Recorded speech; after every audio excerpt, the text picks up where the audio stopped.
Spooky. Spoopy. It's so spoopy. Yeah, this is very spoopy. She's very spoopy, though.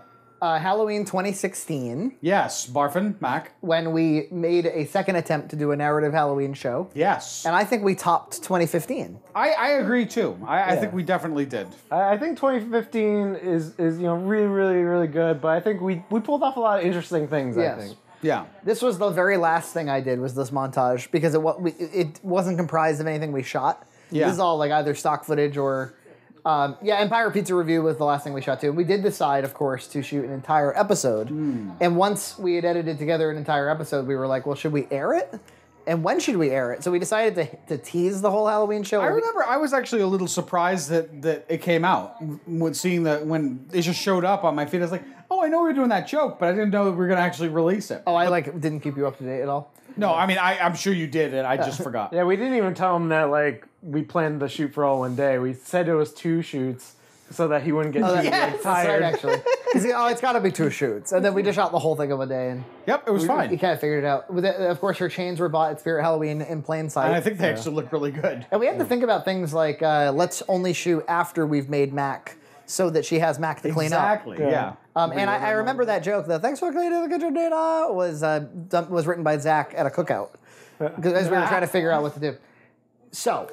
You said was really annoying. Yeah, right? you weren't there for this, but the rest of us were. As evidenced by the bloopers, this was very complicated, especially since our cinematographer was in the scene. Yeah. And so I basically had the man camera, but it was all locked down, so it wasn't too bad. Yeah. But the amount of traffic going in and out of this store... so for one thing, we had to trust that the labs were isolating sound enough that it was okay. Because I couldn't, from where I was just standing a few feet away from you guys, I couldn't hear any of the dialogue. Yeah. And then... I was listening. You were monitoring it? Yeah. And it sounded fine. Yeah, I mean, I asked you, Zach, does it sound okay? And you were fine. The donuts were awesome at that place, by the way, and you're seeing them get made.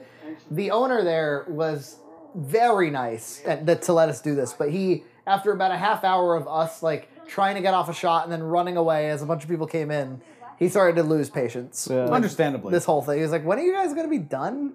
And we were like, it's coming out fine.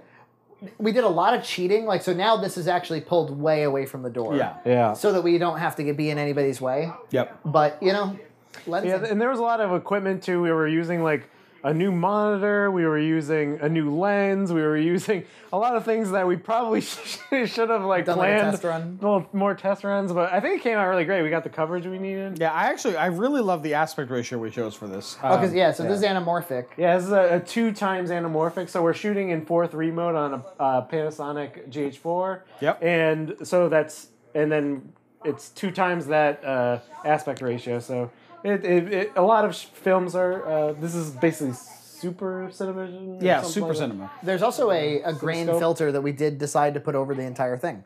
So to make it look a little bit more Yeah, 35. a 35 millimeter grain filter. Yeah. That we didn't post. It's just a fine amount of grain, so it's not nothing over the top. Yep. I think it looks quite nice. Yeah, adds a little bit of texture to the frame. We did shoot this chronologically. So these are Anna Rizzo and John Swain. Anna almost got cast as Carla in Having Fun Up There, but did not. And instead, John's fiance got cast. But they all knew each other. A lot of the acting community in Boston knows one another. And she was great. She was very good. She got cast at the very last second. She didn't even really know what she had signed up for. Yeah, she just clearly. knew, she knew me from Having Fun Up There, so she's like, "Oh, you're good. I'll do what you want." But then I remember I called her and I had assumed I had sent her the script and I totally hadn't. And so I was like, okay, so the mac and cheese and the thing, blah, blah, blah. Oh, no. And she was so nice on the phone and she was like, so is this all improv or what is this?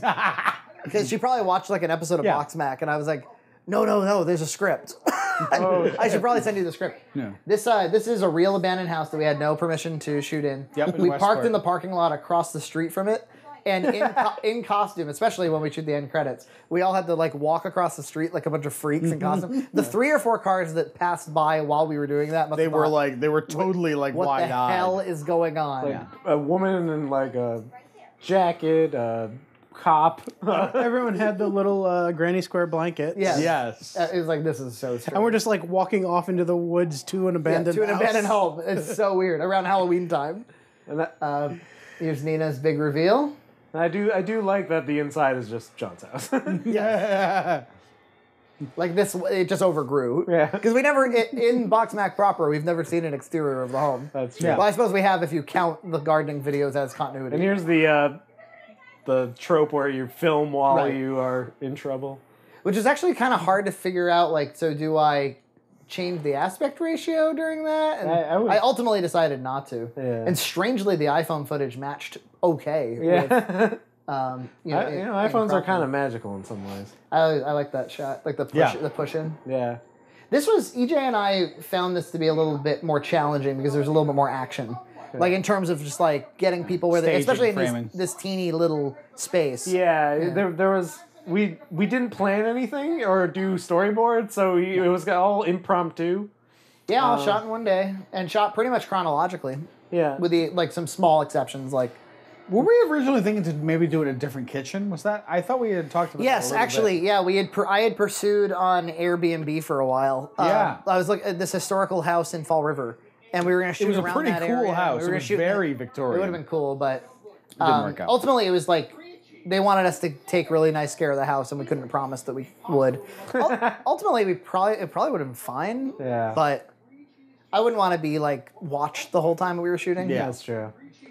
And then of course Angry Kirby shows up for this is his second appearance on BoxMac ever. Yep. After his episode 35, and Steve Trenholm, Smallvine, in the back there. That's his first appearance on BoxMac, right? Right.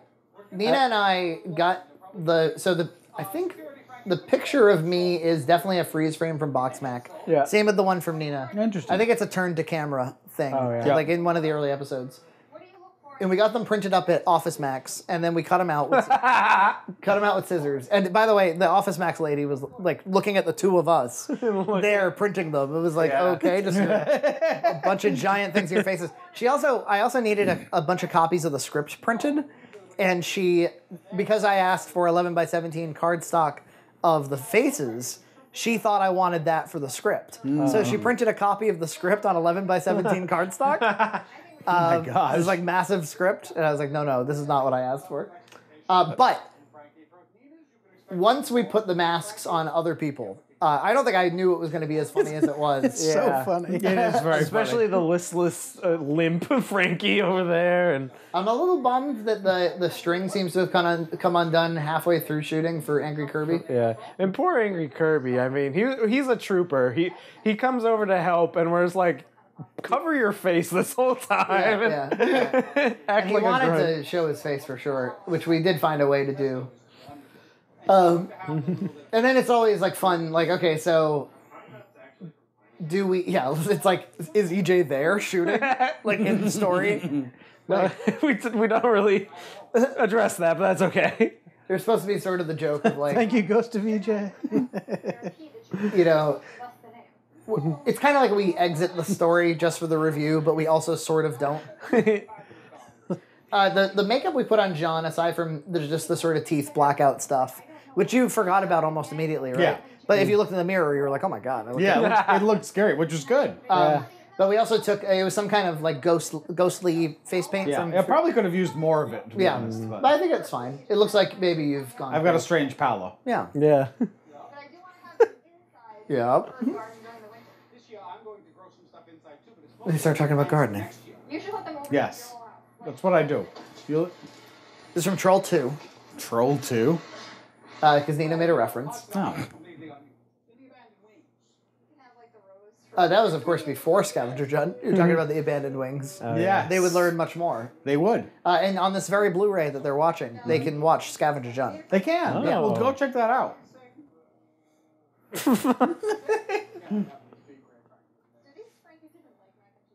The faces look way better in the night scene. Oh yeah. Yes. Well, Yeah, because you don't want any light bouncing off of them. Yeah. yeah. There was glare issues that we had to, Yeah. especially some of the close-ups in the night scenes.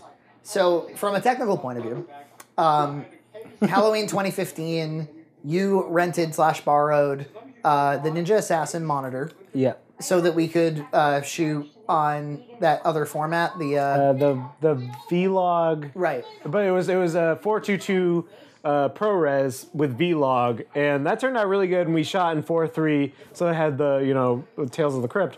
This one we shot 4.3 again, but with an anamorphic lens, and with V-Log, and we have the Ninja Flame, which is the successor of the Ninja Assassin. Yeah, so after 2015, seeing the value of the battery-powered lights that you used and of the monitor, I decided to just go ahead and buy all that stuff. Yeah. So now we own a GH4, we own the Ninja Flame, we own the lights. Ninja Fire, And the Ninja lights, Flame. The lights lasted like the whole day, and They're pretty incredible. Yeah, And they're easy enough to charge while you're not using them. And yeah, and even the Flame, I don't remember having problems this year because it has 2 batteries instead of like the one that the Ninja Assassin had. It is a lot to manage in terms of battery life, though. Because you're like, okay, which batteries need to be charged? Yeah. Like how many? So you got to be sort of close to power sources, but They're all different types, of course, too. Yeah, but I mean, if you plan and you charge all your batteries beforehand, you can shoot pretty much the whole day. So it was another rapid schedule. So I want to say we started at 7 a.m. at the country store. Yeah, I think so. And we definitely ended by like 8:30 probably. And then I want to say that we were at John's house by 9 o'clock because then we just did the Greenfield stuff real quick, and then the abandoned home stuff real quick. It was all really fast. Between 8 and 8:30, you guys were here. And I think we were here. Yeah, maybe 9. We started pretty early. Yeah, it was. We were head early. store. And we had to then we shot a bunch of stuff here, which was actually some of the hardest stuff. Yeah. Like them walking in, the reveal of the blankets, Nina coming at them and stuff, and Nina had to keep screaming and going. It went pretty fast, though. I mean, you kept the pace nice and moving along. It didn't feel like we shot a lot, but it wasn't dragging. I do remember it being exhausting, at least for me. Yeah. Well, especially because the first location was really exhausting. Just to try to get everything as fast as we can.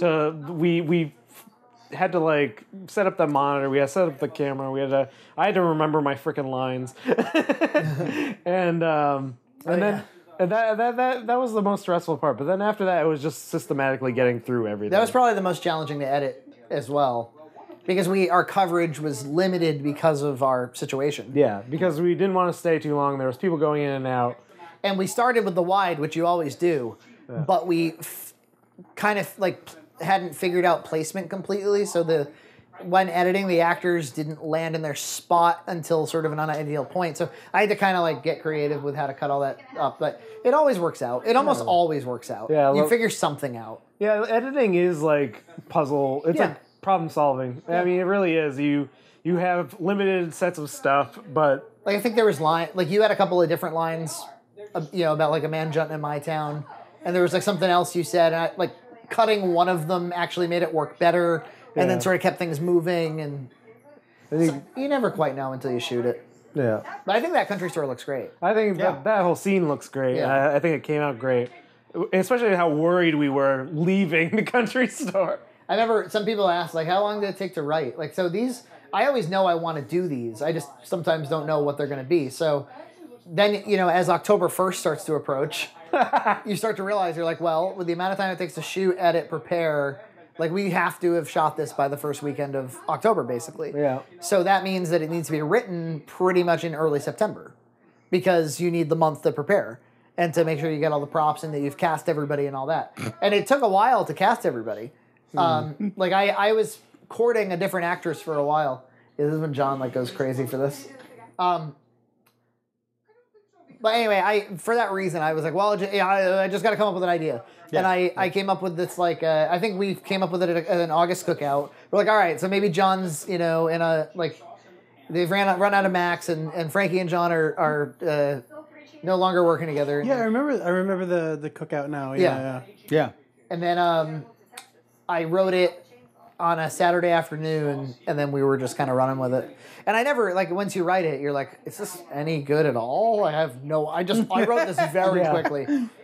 Then a week later, you reread it, and you're oh yeah, those impromptu jokes I came up with while I was rushing were sort of funny. I mean, you write EJ reviews all the time. Oh yeah, you just settle for what you got sometimes. Yeah, pretty much. You write them fast, you settle for what you got. And but sometimes it's what I always have to remind myself is it's not, when it comes to comedy, it actually matters more which opportunities you create for comedy than actually writing something super funny. Because like if you just put these actors in funny situations, you're gonna, you know what I mean? Yeah. You're gonna get much more comedy than if you write the perfect line. That's exactly right. Yeah. Yep. So John is like beside himself with flavor. It was actually just really super hot, and I didn't want to make a big deal about it, and that's why I went, ooh, it was not actually quite that good. It was good. I liked it, but... You were going, it's a 3-cheese burst. I do want to say one thing about that anamorphic lens. It's actually a projector lens. So when they switch from film to digital, all these anamorphic adapters. So what you film is 4:3, and then when they project it, it has to go out into anamorphic, so they put these adapters on the projectors. It's one of those projector adapters for anamorphic, but turned the other way so that you can capture anamorphic, and then there's an adapter that you can focus with it. Because you can't focus, you have to focus with like a turn screw. Yeah. But there's an adapter you can do by hand, so... And this is all just shot with the normal stuff. This is shot with normal stuff because we separate the stylistically, although this is lit dramatically. And then Nina has the good instinct to move back into the story. Oh, I love this shot. I remember like the two of us were like, would that even work? And then it actually did. Yeah. Like the idea of being inside the blanket. Okay, so I remember writing this joke of This like joke's hilarious. like this weird time joke where it's like it's like bad continuity editing or something. I've seen this in a lot of movies. And I didn't know if we could pull it off, but I think it's pretty funny. like he's coming closer, he's coming closer. No, he's reset. So this is in John's teeny bathroom. So literally just Anna and EJ could be in the bathroom. So I'm surprised. This is a fixed length lens, right? Yeah, it was on a 50 millimeter lens, which was fixed, so you can't zoom. Yeah, you got one ratio. I think like here I'm actually like maybe inside the shower. Yeah, yep. Yeah, you were. I basically couldn't, direct it. I like those. That's the second one of them. I think everybody likes the silhouettes. It was also, it helped us in terms of like, how do we reveal John? How do we hit somebody over the head safely and then have them drop? It's like, we'll do it with the shadow. Yeah. So this is the reveal of the Nina mask. And now they've all got their cloaks. Oh, and the clubbing wall was an ad-libbed kind of thing on the spot. Yeah. Like if you're going to do it twice, you got to make a joke of it. Exactly. Go to the clubbing wall. Now this is this 2-candle mac and cheese gets interrupted thing is totally from Home Alone, and a lot of fans got it. I actually didn't get It's it. actually a good. It looks very Wes Anderson-y here. Oh yeah, It does look very Wes Anderson-y, like especially with the darkened outside. Yeah, in your wallpaper there. And yes, the radio was just a lav mic for the astute. And the cop on the radio was John O'Brien, who played the manager in I Need to Lose 10 Pounds. Yeah. So some red cow people come back. What seems to be the problem? I like how they revealed themselves, but then you had to put the hoods back on for continuity's sake. Or yeah, there was some reason they had to put them back on. Luckily, we cut away from the scene, so like it was fine. This was cool because there's been a lot of times in my filmmaking life when the Frankies are fucking funny. we made sure to stagger them. I really like how they're framed. Oh yeah, we always were moving Frankies in the frame. Yeah, just stagger them. I also like Nina's shocked look, the Nina face. Yeah. There have been a lot of times in my filmmaking career, where I've wanted to shoot outdoor night scenes, and just because like not being able to light them has really always been the problem. Now suddenly we have these nice portable lights that are battery powered. We can bring them into the forest. There it is. We figured out how to get Angry Kirby in there. I think we originally wanted a fog machine for this scene, but we totally were like, fuck it. Oh yeah. At this point. Yeah. The fog is all about 2015. You don't want me with a fog machine. This is fun. I love the way this looks. It looks like a movie. Yeah, this has a really, especially these beginning outdoor scenes have this really kind of somewhat washed out look that's really really kind of nice. This was hard to shoot. Yeah. It worked out well, but it was hard. I was just told just stand there. I like my reaction shots where I'm just kind of You like, just like stand there and stare. And then, he has to... Everybody has to pretend to be... Look at that. I love that. That's like my favorite shot. Oh, he did great at this. We all cracked up. That's really the secret. Is you got to have one character who sees through it. You know. Like I made like all of Abo has a problem, which is that no character is pointing out the absurdity. Yeah. And so Everybody's in crazy town. Some audiences feel detached from that. Yeah, if they had one character that did that. Look how much kids grow in 1 year. I know. She's That's crazy. She's like 25 now, that girl. Oh, there's speed up for the Yeah. It's not okay. the feet. Yeah. This is hard to do, but just do it with pickups. That's all the puzzle solving of production is when you're like, okay, well, we know all this happens in the script, but like, do you do it with pickups? Do you do it in continuous motion? Do you have to try to capture it all in a wide? You're just here for food. I'm just here for free food. We didn't even bother to mic him, so that's all like free recorded lines. Yeah, ADR like on the spot. That was, this made everybody. Zach approves. Zach. Yes. Doesn't he have like a similar shot in TikTok? Probably. I think so. He definitely has an eye patch pulled off of him in 10 pounds. You've been wearing eye patches. No, I had the stupid little mask. Oh, that's right. It was like that's right. It was like a masquerade mask. Yeah. It was my only, my face was my weakness. I'm glad like Maria will just is that Maria's her name? Yeah. She just shows up. She's just down. She just shows up, she's down like Zach's clam. staring right. I like the over the top acting. I had to find so many YouTube clips of Miscellaneous sound effect. Oh, and the sort of varsity jacket that What is it? that Anna's wearing was made by Emily. Remember she revealed that on one of the episodes? That she was like building that thing, and we shipped it out, and we shipped it back to her with a little blood on it. Oh no. This is see these people. Yeah. Imagine if you were driving on a normal road and they were all walking in a line into the woods, like towards an abandoned house. It's so weird, including like a guy like imitating a cop. Yeah. but not really. But not really. Like park no ranger. cop around here looks like that. I like that you're aiding Angry Kirby. Comforting him. I really love this ending shot. How it just sits there and the credits play over it. This is just great. It's very strange. Yeah. It's what I had in my head base. I don't know why, but I was writing it. The only thing that would have made it better is if like a bunch of cop cars were there, like with lights on and like an ambulance, and like somebody is like being given hot cocoa. Oh yeah, we used the cover of Red Right Hand. That's definitely a trick. It's like if you want to use commercial music, just find a cover that sounds a lot like the real version, and that's what you can do. And there's And then Angry Kirby gives us a little punch. So that's it, and you guys can donate there too.